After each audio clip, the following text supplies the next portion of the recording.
of us that are feeling like we're underwater, it's because we're letting the outside world tell us what success looks like, and we are filling up our buckets and overdrawing from our own bank account to try to fulfill that.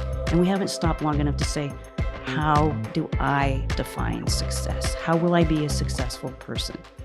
Hello and welcome to a new episode of Uplift for Her. We are going to have such a great conversation today with our wonderful guest, Lyn Christian. Lyn Christian is a business coach who specializes in reinvention, who has actually been my coach and helped with my own reinvention. So I am a big, big fan. So thank you so much for being here, Lyn. It's my pleasure. I love what you're doing. Oh, thank you. Thank you. Well, we are going to be talking today a little bit about reinvention and then a little bit about resilience and why it matters, especially as women and in lives that are busy and hard and where we feel like we're kind of maybe just barely keeping our heads above water. We're going to be talking about the idea of resilience. Before we dive into that, will you go ahead and tell us a little bit about your own journey of how you became a coach and your experience there? And then we'll go ahead and get started. Well, I never expected to be a coach. Yeah. I did not. I was a school teacher and I recognized that I couldn't earn a living that I needed to raise kids. Yeah. So I went to real estate school and sold some houses and decided that wasn't it. But what I was interested in was getting into business for sure because I knew I could earn more money there. And so I asked one of the best network people I knew at the time who she'd have me talk to. And she said, you should talk to a business coach. And I was like, I have no idea what that is. Yeah. And I met this person at her home office. She walked in with a cup of tea. She had hiking boots on. She'd just been in the mountains. And I was like, okay, you have my attention. What is this lifestyle? And then as we worked together, she assisted me to reinvent from being a school teacher to actually being a writer and a developer of curriculum for Franklin Covey. So I was really impressed. But what I was mostly impressed was her lifestyle and her maturity.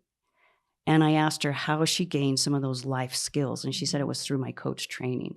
So I thought I would invest in coach training as a finishing school for myself, as an education, what my parents didn't give me. How could I become a more mature adult? And I didn't intend to use it for anything beyond that. But once I translated into working in business and started taking my classes, and I had to do a certain number of practicum hours where I coach people, turns out I was good at it, I liked it, and I was accumulating a pretty good size practice, even though I had a full-time job.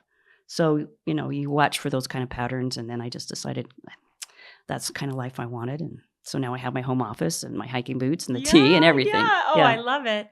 Tell us a little more about your specialty and what you do as a coach, because as we know, there are all sorts of different coaches and who specialize in different things.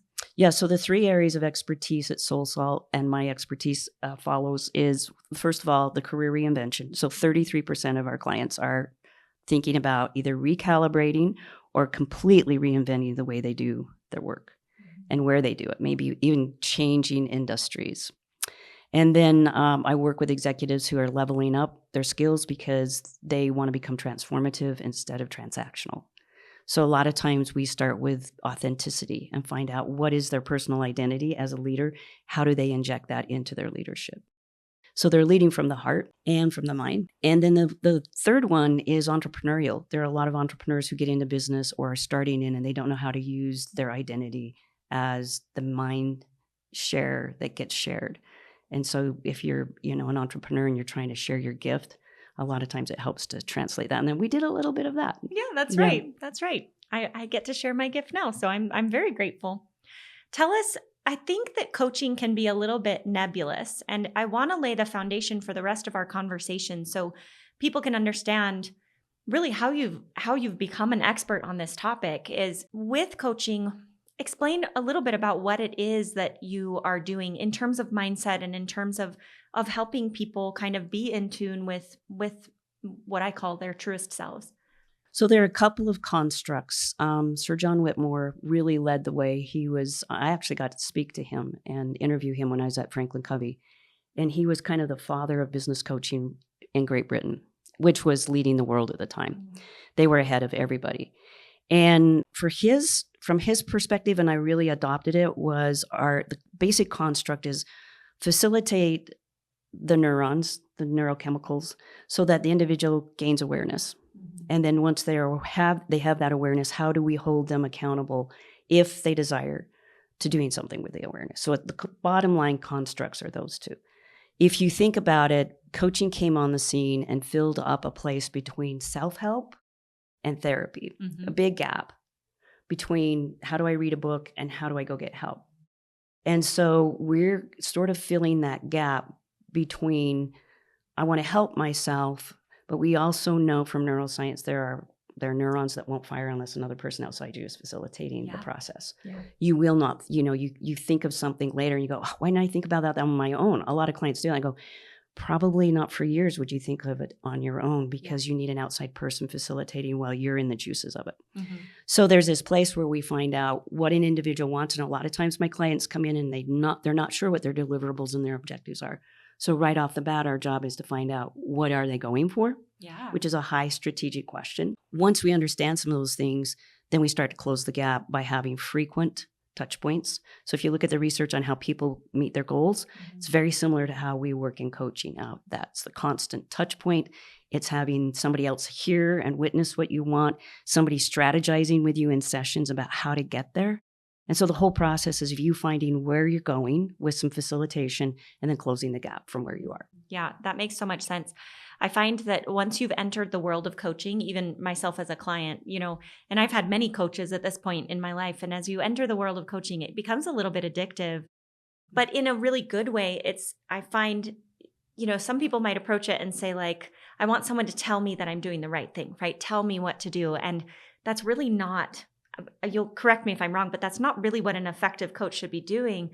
You learn to view your own self with such insight, and you notice your brain doing things that are keeping you from actually doing what you want to do, and you get to change it, and you get to sort of change your perspective and then change your behavior. Yeah, if we were telling, then we should call ourselves consultants. Yes, exactly. Right. Yeah. And sometimes I will there's consult. A place for. Yeah. Sometimes I'll just take off the coaching hat and say, okay, it sounds like what you want is consulting. Is that right? Whatever I tell you, you still have to be responsible for what you decide you're going to do. Here's an idea. But yes, coaching is more asking than telling. Yeah, I love that. This is going to transition into our conversation about resilience, but I still want to lay this foundation. Oftentimes in coaching, we hear about, I'm going to help you live your best life, or I'm going to help you, reinvent, or I'm going to help you seek the thing that you really desire. And I want to lay this foundation because I think when a lot of people hear this, it can feel a little bit like kind of a slap in the face, as we realize that we have choice in life, that you can create the life that you want. If you're not in a good place in your life, it can feel a little bit like, wait, so are you telling me that I created this life? Does that make sense? I think some people hear that and have resistance to accepting the idea of how much choice we have in our lives. Because if I have choice, that means I chose this stuff that's so hard for me. So tell me a little bit more about how you approach that idea of living your best life and recognizing how empowered and how much choice we actually have for people who may feel that resistance, feel really stuck, feel like my life is so hard right now. That's one of the number one questions I get asked. What do I do with my life? I feel stuck. So I have a good article out there on how to get unstuck and how to address that question. What do I do with my life? And I've been there. I mean, my book and my whole process has been waking up one morning and going, holy cow, this is not the life I want. What am I doing? And I've done it more than once. And so it's hard when we're down to think that we have choices. And and you mentioned that in the book. So I'm going to read. Einstein early on was a hero of mine. I don't know why I started reading about him in 5th and 6th grade, but I felt like he was my people because he was considered kind of weird. Yeah. And I thought I was on the fringes too, but he seemed like he was a pretty cool guy. So he said, how many people are trapped in their everyday habits? That's the reason we get stuck. Yeah. And we don't recognize that things have calcified into a habit. Yeah. And he said, sometimes we're numb. Right? And sometimes we're frightened, and sometimes we're indifferent. And I've been all three of those. But if we want that better life, we must choose and keep choosing how we're living. And so no matter where you are, you can increase it by 1% or 2%. There is hope. And you may not have the energy to do it right then. And that's okay. Coaching is always a process that meets you where you are, and you may not be ready for it. and you may not be ready for the message that you hear at some point. When you are, then you can start putting on that boot one strap at a time. But there's no pressure and there's no judgment. We are human beings, and we get caught in things unwittingly all the time. So resilience is one of the powers that sees us through, right? And that's why it's so big with your practice. That is the mainstream of what you do. And it's a good thing because, like you said, you like to use the metaphor of the ball that goes under the water but doesn't stay. Yeah. And so the whole thing is you go under, but do you stay under? Right. I love that. And I love what you're talking about is starting from a place of compassion, really being understanding that we may not be ready to take big, giant leaps and steps. And that maybe we do put on the boot, one tiny inch at a time, and just recognizing that it's number one, I think, permission to say, like, I'm not super happy with how things are. And that doesn't necessarily mean that everything's terrible. There's nothing wrong with you feeling that way about your life. Like, gosh, here I am in my life, and I don't know if it's where I thought I wanted to be, or I don't know if I'm happy with this place in my life. So meeting ourselves and our brains with a place of compassion to say, and that's okay. That's okay. I'm not going to be afraid to move outside of the set of habits that I have.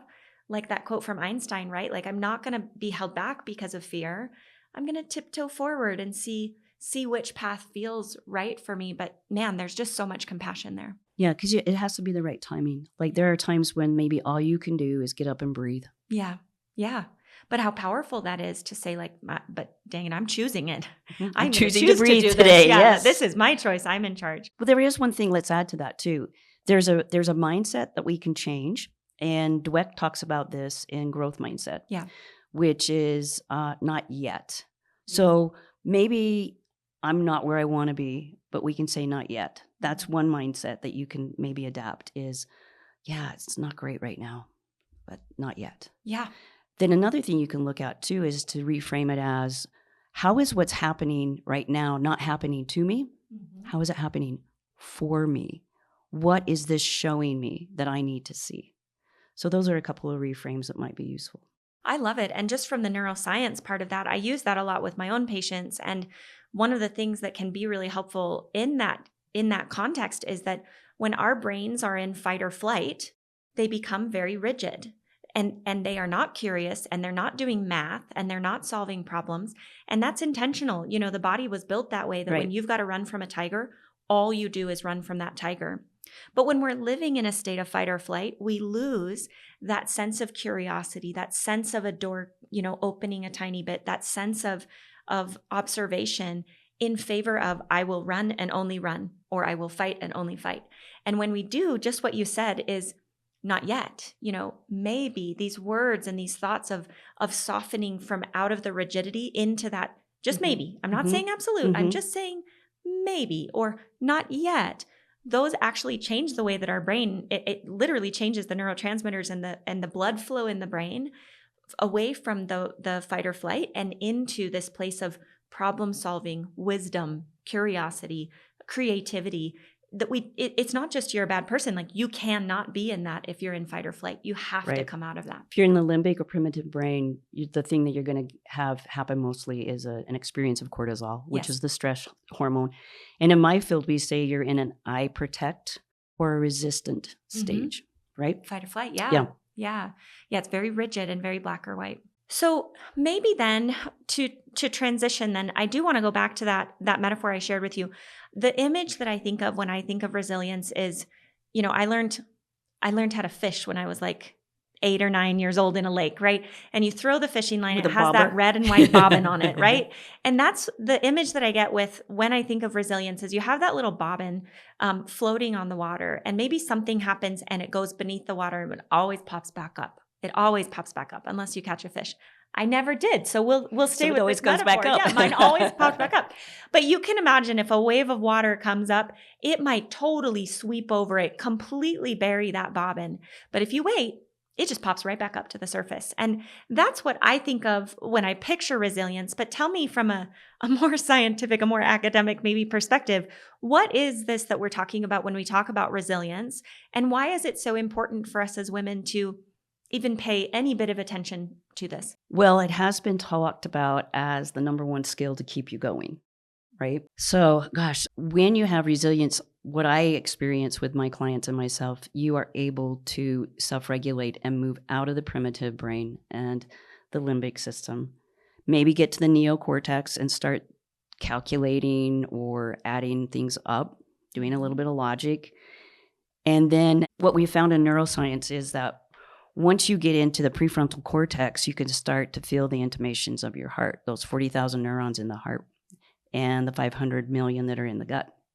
So you start to have that infinity line that runs from, the prefrontal cortex all the way through your body system. Resilience is the piece that helps you not stay stuck in any of those. You're going to go back and forth, but where do you spend most of your time? And so to me, resilience is defined as the ability to bend but not break. That's just my look at it. Women are under such high amounts of strain right now, maybe right. always, but definitely right now, where it's, I'm the PTA president, but I also run a business from my house on the side. Oh, and I'm a stay-at-home mom to, 4 children, and I'm a wife, and I'm a volunteering friend. over here, and I'm a daughter, and my parents and are then there's aging. a role to self. Yes. And so many women that I see especially are coming in saying, I'm tired, which it makes sense, but I'm tired. I'm emotionally tired. I'm worn down. I'm snapping at my kids when I don't want to snap at my kids. I'm struggling in my marriage. And I find that a lot of people are coming to me telling me their physical symptoms, right? My sex drive is low. I can't get out of bed in the morning. I'm exhausted when I work out. But so often, so much of it comes back to how their nervous system is doing, how their brain is doing, how their emotional health is doing with coping. And so when I think of this idea of resilience and bending and not breaking, it really is so essential for us to say, how do we do this? How do we be more bendable so we're not breaking? How do we bob more above the water so that we're not getting slammed down under the water? Because I think most women listening will have experienced that at some point, that feeling of drowning, that feeling of like, I don't know if I can keep doing this. I don't know if I'm going to be able to get my head back above the water. Exactly. Yeah. So tell us then, if this is why resilience is so important, how do you approach it? How should we approach it as women to start becoming a little more resilient? So this is one of the reasons why I wrote the book. There are certain things that we may not be in touch with about ourselves. We may not have excavated far enough. I have taken, since 1998, developed the system that I use for excavating core values. And it's not just handing you a sheet of paper and saying, what do you think your top 10 are? Because really 10 is probably too much for an individual to align with.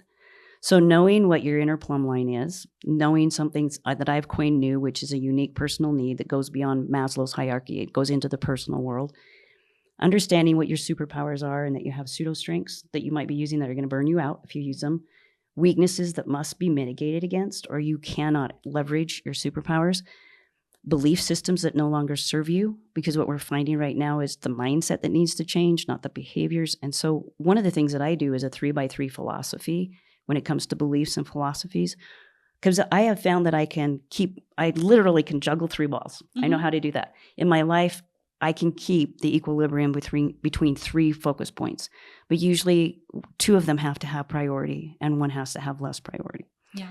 So then we get into another piece of my work, which is starting to define success by your own metrics. And a lot of us that are feeling like we're underwater, it's because we're letting the outside world tell us what success looks like. And we are filling up our buckets and overdrawing from our own bank account to try to fulfill that. And we haven't stopped long enough to say, how do I define success? How will I be a successful person? Yeah. And then pausing and saying, and are all of these things required of me at this same time? Because we have seasons of life, right? Like I was very grateful that when I was raising 3 children on my own, I was a school teacher. And even though I wasn't earning what I needed to earn, I had the same type of seasonal schedule. And that was the most important thing, was to spend day and night with them as much as I could. So let's go back and unpack that a little bit because there's so much good stuff there. First of all, I do want to just draw attention because you have written a beautiful book and a beautiful field guide. I think you actually call it a field guide. It is a field guide. I was going to say, I don't think I made that up, but it's a great term. And it's called Soul Salt. And it really is sort of a DIY manual. It is, exactly. A workbook to really help us go through these steps. But so go back because the first thing you said, with the core values? Yes, the core values and really that identity. How do we just stop? I think the two main things that you'd said, and there might have been a third one in there, so correct me, but one of them was that idea of core values and knowing who we are, and then knowing also where we're going and what do we want. And then the third thing I think you said was the UPNs, right? These UPNs and then superpowers, yeah. Yeah. Can you talk a little bit more first about how do we get started with this in knowing who we are? I think some people will be like, nah, I don't have time for that. Or some people will feel like, that's a little woo for me. Like, I already know who I am. I don't need to dig into this. Exactly. Can you make a case for that? Can you explain why that matters so much to really spend the time, even if it's on our own, to just understand our core values? So these are the things that give you clarity that when push comes to shove, you take a stand. And just like Einstein said, sometimes we forget we can take a stand. And the person we need to take the stand for first is ourselves. Mm-hmm. So the reason the core values are so important to me, and I got to the point where I really refined the process because I was digging in and making some serious decisions. I had 3 children, I had full custody, and I was going to come out of the closet. And I could have lost them. I was certainly going to lose any status in my neighborhood. I was going to lose my position in the social group that was affiliated with a religion. I didn't know how many friends I would lose. Mm-hmm. I didn't know what was going to happen. The only thing I knew is that my employer was going to support me and my coach supported me. So I had to really dig in and say, well, what do I stand for? Yeah. And once I defined that with integrity and freedom and courage, there was no question that I had to come out. So I came out standing on my own. You can imagine what hit the fan. Yeah. And it all did. And yet I could still be peaceful because I knew I was standing in my integrity. I love that. I want to bring that back so it's super actionable and relevant. This idea of bending and not breaking, and this idea of not being swept under by the water, right? Like not drowning. As we have those core values like you shared so personally, is when we know what we stand for, we stand a little bit taller, we stand a little bit prouder, that water comes up, and we're allowed to kind of put some force on our end to say, look, I'll be swept over by a lot of things, but not that. Exactly. That you can get rid of, other things that aren't that important to me, like maybe money or maybe, some of the things I'll let that slide. But this I will not let that slide. This is a non-negotiable. Do you think that that's why a lot of people feel like they're drowning is when it's not necessarily that they're not capable of handling what's coming at them, but that their core values have been sort of covered up, sort of smushed? They could be totally out of their integrity. They may not even know what they really stand for. They may be standing for values that they were told or that they think. And so that's why my process asks them to self-excavate. We're self-authorship. And this is where the best self-research comes in. Like my book is underpinned with the self-authorship from Keegan and people like Dan Cable out of the business school in London. We're all studying the same research of how do we bring up the best self. So when we're talking about best self, it's not this daunting thing that you should be like someone else. It is, why don't you be yourself? And most of us don't realize that we've lost pieces of ourselves. So in this situation, you probably have. And once you understand these values, and you can go, you do stand a little taller. You can put your hand on that door frame before you walk into the room where you're going to have a crucial conversation. No matter what happens in that room, you're being true to you. And nobody can take that from you. That's a very, I don't want to say empowered. I think it's a very spiritually grounded place. Yeah, grounded. I love that word. I think rooted, right? Mm-hmm. And when you think about bending and not breaking, then we're rooted. That gives us that force on the other end of of this boomerang, that gives us the force to say, you can bend over, but I will not break because I am so rooted in what I know. Will you just give us an example of some core values, just so we're all I'll clear? Even do better than that. I'll take your audience through a very quick place where they can start to get in touch with them. How's that? Yeah. Yeah. And we can put the link to my course if they want to just go through that in your show notes. So while you're listening to this, just notice who is somebody in your life right now that you respect and somebody that you notice. They could be somebody you admire, somebody you'd like to be more like. Yeah, gosh. It's sort of silly what comes to mind, isn't it? But it's my friend Sarah. I don't think those are silly. So she's up close and personal. Mm-hmm. What is it about Sarah that draws your attention to her? Wow. It's really there, isn't it, for you? Well, I get emotional very easily, but I really admire her, the way that she's a mom, the way that she shows up in life. She is very warm and very positive and an amazing friend and very loyal. And I've just always respected her balance because she also doesn't take any crap, but you may not think that looking at her. She may seem sort of soft and, you may think she's a little wimpy, but she is not. She absolutely knows what she stands for. And she is so sure about it that she can just, I feel like, give of herself and make herself vulnerable and sort of open herself up. She sounds like somebody we should all know. I think so. So let's first address your emotions. Just another suggestion. You don't have to buy into this at all, Mallory. There are tissues in my office for a reason. And that's the enteric or the gut brain activating with deep identity. So something about Sarah and your connection with her is not just a heartfelt thing. There's something that resonates with your deep identity. Would you agree? Oh, 100%. So when those emotions come up, it's like, honor that because a piece of you has been touched deeply. And what is that you may need to know or not? In this case, all those words and all those descriptions that you gave to Sarah quite possibly are part of either your core value system or your unique personal needs. Mm-hmm. And that is why you notice them in her. We see the world as we are, right? So you saw her and she reflects back to you some of your best self, some of the salt of your soul. And that is why you mentioned her. So everybody that's listening, if you thought of somebody, the words, the adjectives, the phrases that you use to describe them are reflections of that piece of you that's in there, that's alive and vibrant and ready to be resilient and wanting to choose. I love that so much because I think that little experience you just took me through, it's really easy to talk about that person and then to feel a little bit of guilt or lack or like, oh, but I'm not like her. Like, I want to be like that person. But what you're saying is we already are that person. We already have those elements, and that it's connecting with those elements that draws us to that person. And so we're already there. I really love the expression, you're already enough. There's no future, like something that's going to make you worthy, that's going to make you enough. You just already are. And it's just more of a matter of getting crap out of the way, right? Just letting that version lead you. Yeah. Because you talked about gold when we were talking earlier about preparing. Yeah. And I like Tolstoy's quote, who says, truth like gold is to be obtained not by its growth, but by washing away from it all that is not gold. Yeah. Just what you just said. Let's move all the other stuff out. Let's find the salt of our soul. That's why the book is called a field guide. Because I'm not going to tell you the answers, but I can show you the places to look where you get in touch with your identity. Okay, so that's awesome. So we've talked about these core values and how the core values can make us more resilient. So I get a lot of young moms and I get a lot of moms with teenagers who are really, really in the thick of it. And I get a lot of women who are going through perimenopause and menopause, maybe divorce, maybe a change of career where they really are feeling maybe not as resilient as they'd like. They're feeling more like they're about to break.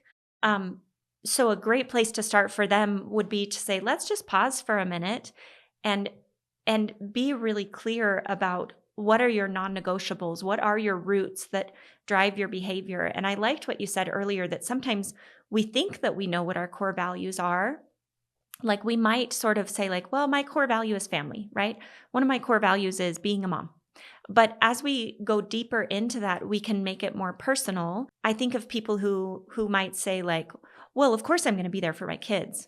But for some people, being a stay-at-home mom is not good. It's not good for them. For some people, right. And other people, the opposite may be true of like, they may want to go chase a career and then find that like, I'm actually not fulfilled by this. I'd really love to be home with my kids more. So I'm not saying one or the other is right, but if we just say like, one of my core values is being a mom, is that enough to anchor us, or do we want to make it more personal? It's not enough. It's more personal. It's like, okay, let's go underneath the mom. What is that? Is that loyalty? Is that connection? What is it? Yeah. I know a mom, her mom core value is adventure, Yeah. so that's Yeah. what she does with her kids. Yeah. So there's something deeper than a role that Yeah. you play. Yeah. There is a piece of your identity.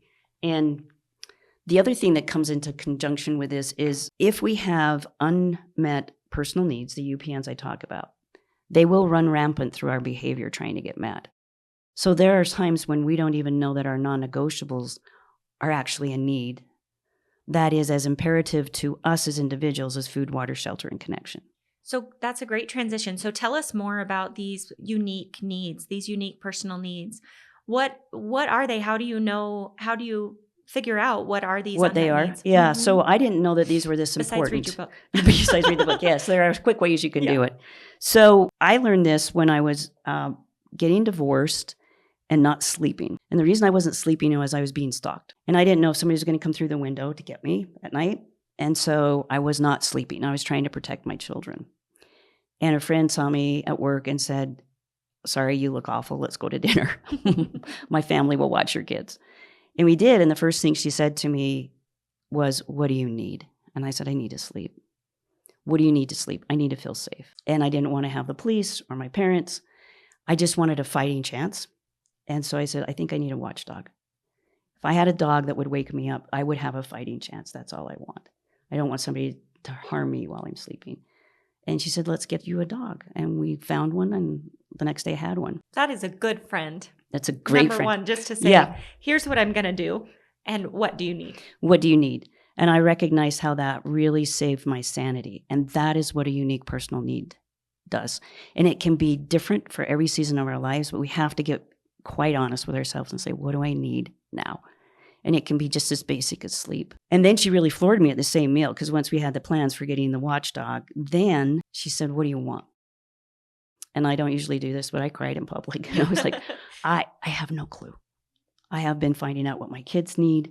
I know what my students need. I know what the people in my life need. And I'm trying to help those, and I know what they want, but I've never asked myself that. And so that's why I have another chapter on possibilities, because it's a two-step. Once you get your needs met, you have enough sanity and stability and resilience that every once in a while you need to put some jet fuel in your pack and go after something that inspires you to really lift your soul.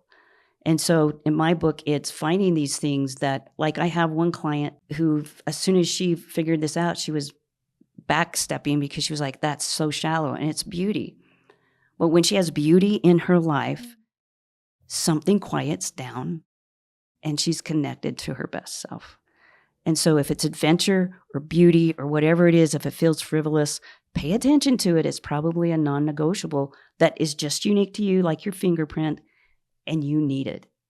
I love that. I love that so much. And I love that you just gave people permission for it to look like whatever they want it to look like, right? Yep. I think the example you gave of sleep is so important and is probably a need for all of us. And that may make people feel like it has to be something that's logical and concrete like that, right? But you just said another unmet need could be beauty or could be aesthetics. Or I have a sister who says the same thing. Like, I just think that I feel closer when things are aesthetic. I just feel like I that nurtures me, like that does something for me. And what's wrong with that? Like, there's nothing wrong with that as a need. And in fact, just identifying it, you can act on it. And what a beautiful thing that is, that then you get to just say like, that's interesting. I don't know why that's one of my unique needs, but man, my whole life functions better when that's in place. If we can just identify those things, then it's so much easier to act on rather than trying to use someone else's script for what's trying to make us happy or what's supposed to make us feel whole or like we don't have any needs. When we just recognize that, like it or not, those are your needs, then you can fill them. Exactly. And I think you hit on something that we probably want to dive a little deeper in. So you're a doctor. How long can we last without oxygen before our brain dies? Minutes. In minutes. Yeah. How long can we go without water? Days. And food? And weeks. Exactly. Yeah. So a lot of us are out there going without these things, but what does it do to our system? So if you have these unmet needs, something's getting messed up inside you personally, and you don't even know it. Yeah. Yeah. I love that. I do think that's really important. I just want to keep coming back to this idea of bending and not breaking, because I do see so many people that just feel like they are just so close to breaking. And so I just want to make it so actionable that, so we talked about what are your roots that are going down, and then what are those unmet needs? What is that source of fuel or water or whatever you want to call it that is saying like, I'm struggling, I'm starting to shake a little bit, like, I don't know if I'm going to make it. And by filling those needs, how would you say, can you give us examples or words that people use once they feel like they've met those needs? So sometimes you put into place a system. Mm-hmm. All right. So I found out early that I had this need for my kids to not know how poor we were on a teacher's salary. And so I would take the same budget and buy almost the same foods because they fit in our budget, but then I can make them into different shapes and sizes and designs with toothpicks. And so I thought, okay, so I need the toothpicks, but then I wanted it to have an area of abundance in my life. So I went out and splurged, and at the time it was probably $12 to have a whole set of toothpicks in one cupboard. So I had all my tools. So I asked myself, what did I need? And I got it met. And all of a sudden there was a place that was quiet. So that system was in place. I didn't have to think about it. So it's kind of like, what do you need? And you start to find that you have those things, just like, your kitchen is well supplied, or you have the light bulbs you need for the different fixtures in your home. You start putting systems into place, and pretty soon you find that you have flow again, and that things are more stable and sustainable. So it's just starting really small, saying, where's one place where I can get a need met, feel what a system's like, then can you duplicate that? Okay, so what do you say to people then when they say, okay, this all makes sense, Lyn, like I see what you're saying, but when I stop and ask myself, what do I need? I don't know. I don't know. Yeah, so that's why I've created a bunch of exercises in the book, and they're not that hard to go through. And sometimes, if you really need to, you can go to Google and look for a needs list and see if there's anything on there. Another thing you can do is start to notice when you're running up a ladder of conclusions and hitting assumptions. So if you're hitting assumptions, you have a belief and you're having an emotion, and you're starting to feel like the story starts to build. If you stop and ask yourself, what am I feeling? And there's an emotion wheel that you can look at, Google emotion wheel and look at under images. You can start to identify what's the emotion, then ask, what's the emotion telling me? What's the need? Then go to a needs list and start to say, oh, I'm having this emotion because of this need. Then you ask yourself, how do I get that need met? Okay. I like that. That feels very doable. Will you list off just like 5 different needs that maybe you've had people come up with? You mentioned beauty, you mentioned security and sleep. Security is one. I have a working entrepreneur mother who needs daycare right now because that is her lifeblood. She's raising 2 boys. She wanted to be a mother. She's not what she would call herself. She says, I'm just not a typical mom. I'm not that nurturing, but I will be the mom that's volunteering to do art classes, and I will be the mom that's taking my boys to soccer, and I will be the mom that sits down and talks to them about politics or science. But everyone's better if I have some help with daycare. Yeah, so when she has her daycare, her need is met, she gets her work done, and then she has her time with her family. So it's so unique. Be all over the place. It can be abundance. It can be a beauty. It can be adventure. Yeah, wonderful. I think one of the things I want to draw attention to is that, meeting our unique needs doesn't actually change our circumstances. A lot of people will feel like I can't be happy right now because my world is falling apart around me, right? My kids are struggling, or we don't have enough money to do these things, or we don't have, the resources to do things. And what you're talking about is free, and it's very accessible to us to just help us feel as individuals that we might be able to take a breath. Like we might be able to have a space to come up, get our heads above water, so to speak. Yeah, just that moment. If you have 5 minutes, I know being a really busy mother, if I had 5 minutes of solitude, I felt like I got that need met for, the day. So it can be tiny. It just has to be authentic. I want to talk then about the other element that you mentioned is knowing where we're going. Are we missing any steps before we start talking about knowing where your goal is? You can always ask, where am I going? That's always that's like a 40,000 foot level question. Yeah. And a good question to ask yourself is, what are you going for? Yeah. Then brainstorm, pull out the sticky notes, and one thing per sticky note, and have a huge puzzle of them. And then ask yourself, okay, out of all these things, which is the one I want to start on now? You can ask yourself all kinds of questions. And what I like to do to guide my life, and nobody has to adopt this, I can have goals and I can have targets I'm shooting for. But what I've learned is put those into play But half of me is always staying open to the opportunity, because there are certain things in my life that have come to me that I didn't search for, that were better for me than what I could have planned. And so, yes, you can have goals and you can have other things, but 10% of the things that people accomplish as goals were not a goal. They saw somebody else doing it and it spoke to them and they went, I want to give myself that now. So again, back to the neurons, you need to be divergent and stay divergent in some way where it's open and you're in discovery. And then every once in a while, when you know there's something you want to go for, knowing changes the neurochemicals from discovery, go for it. Then come back to an open space where there's part discovery, part knowing. Tell us a little bit about your sticky notes. I know this seems random, but I think it's my thought process was there. Exactly what you're saying is so good. And yet I'm picturing all of these women who are so busy and so stressed and so overwhelmed. Like, yeah, that sounds awesome. Like, that sounds nice for someone who has time, right? But this doesn't have to take a lot of time. No. And there can be little moments. So tell us about, I know that your stickies are one of the things that we really live by. helpful. Yeah, because they're so visual. They help you do the brain dump. So there's a lot of things you can do with them. I do a lot of strategic planning. We're just talking about Post-it notes. You were just talking about Post-it notes. And here's what you can do. In the strategic planning, even when I'm taking somebody through formal strategic planning for a year, we only give them 3 minutes of insight. And that means you take 3 minutes and you brain dump and you get everything out of your head, but only one thing per sticky note. Then you see what the contents of your brain looks like. What are all those things that are in there jumping around? And then you can ask yourself, okay, if I can only converge, and this is a process of divergent to convergent thinking, which is something we all have access to. We can all choose very quickly. Get them out and then just say, okay, there's only one thing I can do right now. What is it? And you focus on that. And you can keep all the other. The reason we want to use sticky notes is then, okay, stick them to something so that your brain is satisfied that you're not throwing them away. You've collected them through your hard work, and now you can refer to them later. So that's the beauty of the sticky note. Yeah, I think I just think exactly what you're saying is taking the time to get it out of our brain, to just say, like, my brain just feels so overwhelmed. Yes. And my brain feels tired and I don't have space to even breathe or think or process. I think by getting it out of our brains and just saying, what do you want?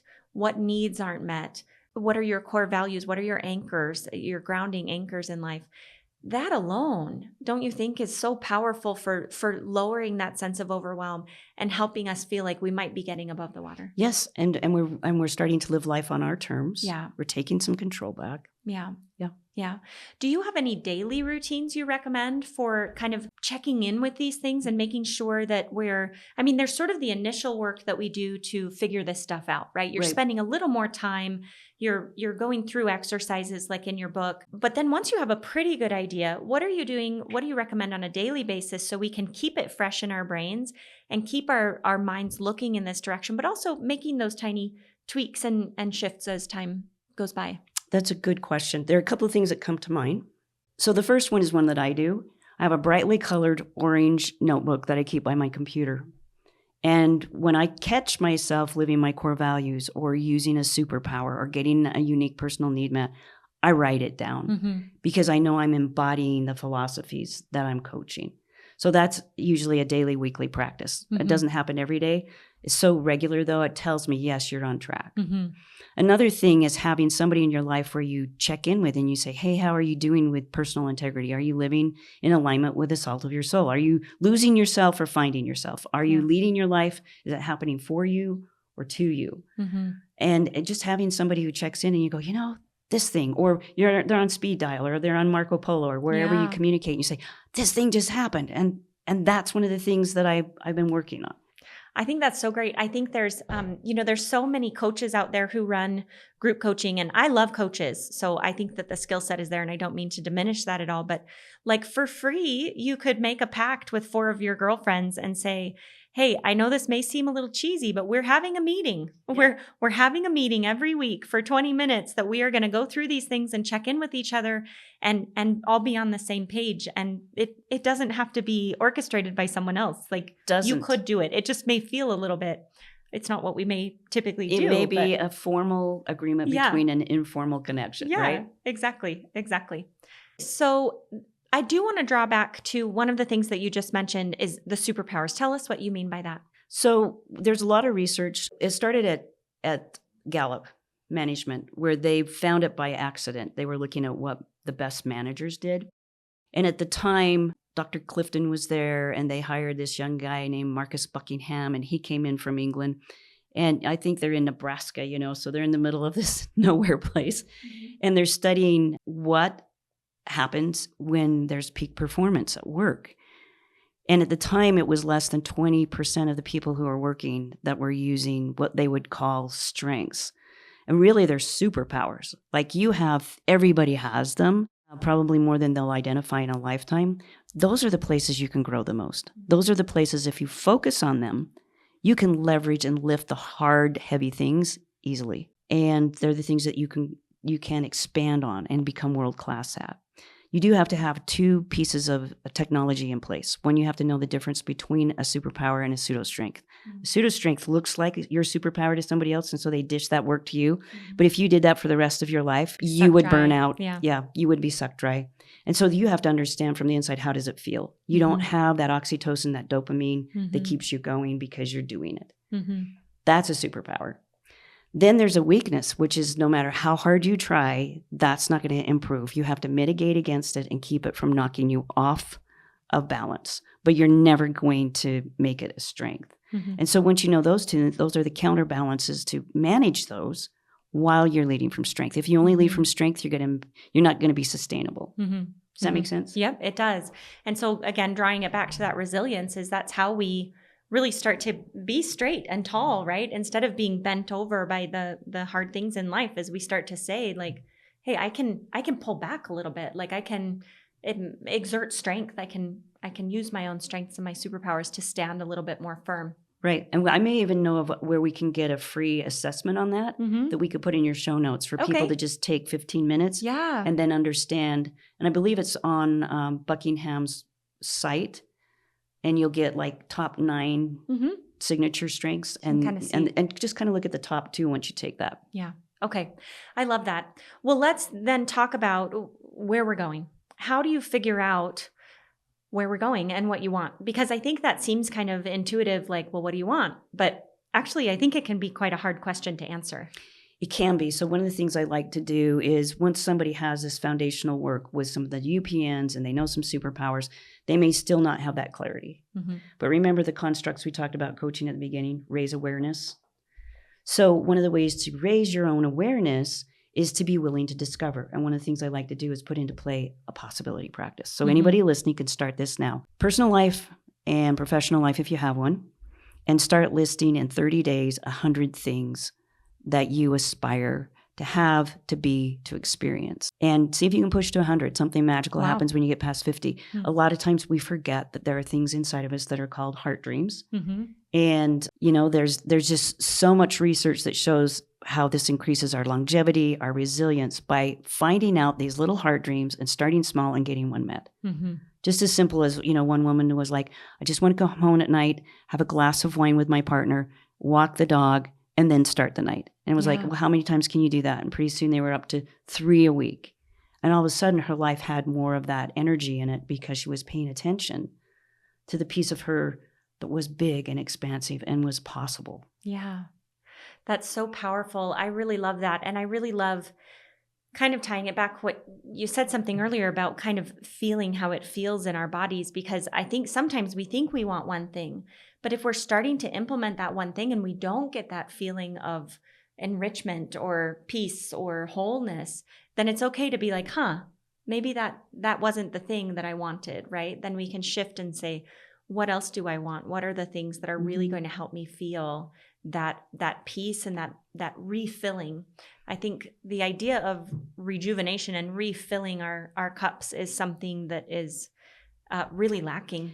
I do too, and I think there's a mindset with people that it has to do with age and where you are in life. And I love this research that comes out of the New England Journal of Medicine, which is, go ahead and guess.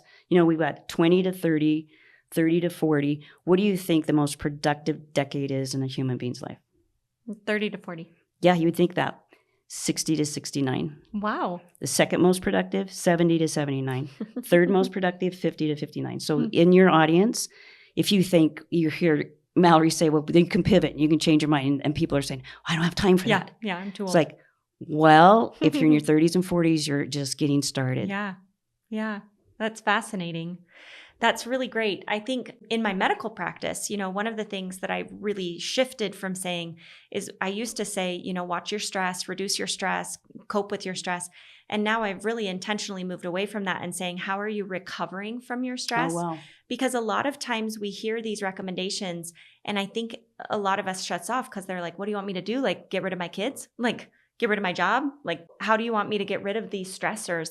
But so much of it is not the stressor that's the problem. It's, are we ever refilling? Are we ever recovering from our stress? And so going back to what you were saying is what are the ways that we can actually rejuvenate? I think the reason this comes to mind is you mentioned, this woman who just wanted to have a glass of wine, go for a walk, have this thing in place that felt to her very whole, that was in alignment then with where she wanted to go, what she wanted out of life. So how do we line that up for ourselves? How do we figure out what is the most rejuvenating, recuperative thing that we can do for ourselves? Discovery. Discovery will be so much stronger than knowing the answer. So you have to experiment. So you might sit down again with the sticky notes and think of all the many and varied unusual things that sound like they might be enticing for filling up your bucket. Yeah. And then pick one and try it and see how it ranks. I love that. I think there are so many great tools here for people. I guess my heart just goes out to these women who feel like they're just about to break. Of course. And I have people who I think were almost broken and who are trying. They're sure trying. They are trying so hard to get back on top of the water and almost getting there, but not quite sure how to get back on top. And as a physician, I think a huge part of it is physical. And I know you agree with this, is, fueling ourselves with good food and getting enough rest and moving our bodies and sleeping and meeting those core physical needs. But there is this whole emotional, mental, and, your heart or your soul or your, those needs that are deeper within you that we have to explore for ourselves. No one's going to come up and tell us. And people try, right? Our parents have tried, and our friends may try and say, this is what you need, or this is what's most important to you. But really, until you've really delved into this and done the work yourself, it's just not going to ring as true as if you can really dig down and say, how do I build my resilience? Who am I? What do I want? What do I need? Right. And that's when I think we find so much peace. And we do kind of say from the very beginning, like, I'm done with that crap. Like, I have no need for that. I draw the line. Like, nothing gets in the way of me and these needs and these core values. Yeah. Our tagline at Soul Salt is find your truth and live it. Yeah. You find it. Only it's you. yours. And then you can find out how much can you live it. Yeah. And it may only be 2% of your day.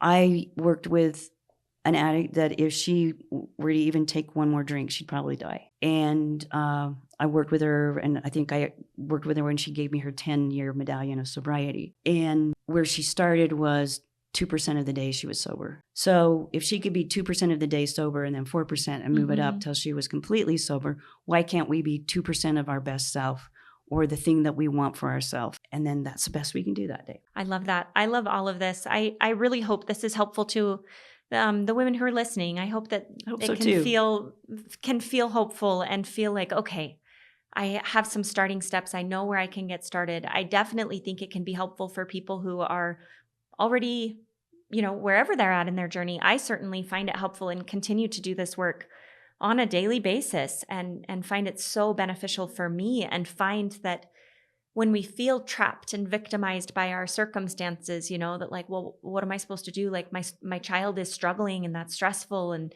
that it makes me unhappy, or my spouse is really difficult and so I'm not happy. Like oftentimes we just feel totally stuck because those are our circumstances. Right. That's the hard thing I'm in. There are a lot of hard things that you're facing. Yeah. How can you not think about it? Yeah. And I just hope people can feel empowered to say, this all comes before anything ever changes in your surroundings and in your circumstances around you.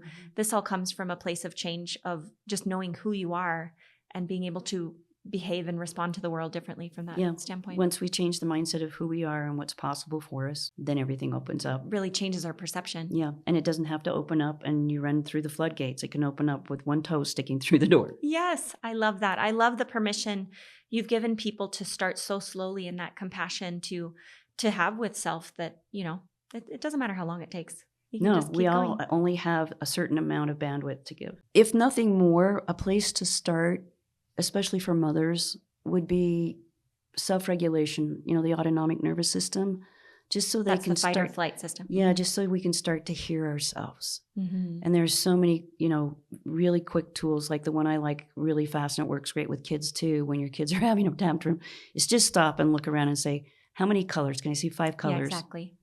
4 textures, 3 shapes, 2 things that are man-made, 1 thing that reminds me of an animal, and all of a sudden notice what your nervous system did. Yeah, being very mindful. Mm-hmm. I talk about the nervous system as our inner cave woman, right? That it's our response to saber-toothed tigers. And I use the same technique, and I call it distracting the cave woman. She wants to tell us all of the things that are going to kill us. And when we say like, I've got 10 toes, then she's like, uh-huh. And that's all she can do. She can't do both at once. So you just distract her into reality, into fact. Great tool. So if you're listening and you see Mallory, yes, the autonomic nervous system, also known as self-regulation, that's a power tool. Yeah, absolutely. Well, Lyn, where can people find you and continue to get this great help that you have to offer? So we have a good presence online, so soulsalt.com. Mm-hmm. A and lot of Soul, SOULSALT.com. We have a lot of articles, put a lot of articles out there, a lot of free stuff to do on the website. I'm personally posting probably daily on Instagram, and I hear I'm going to be on TikTok soon. So that's where they can find me.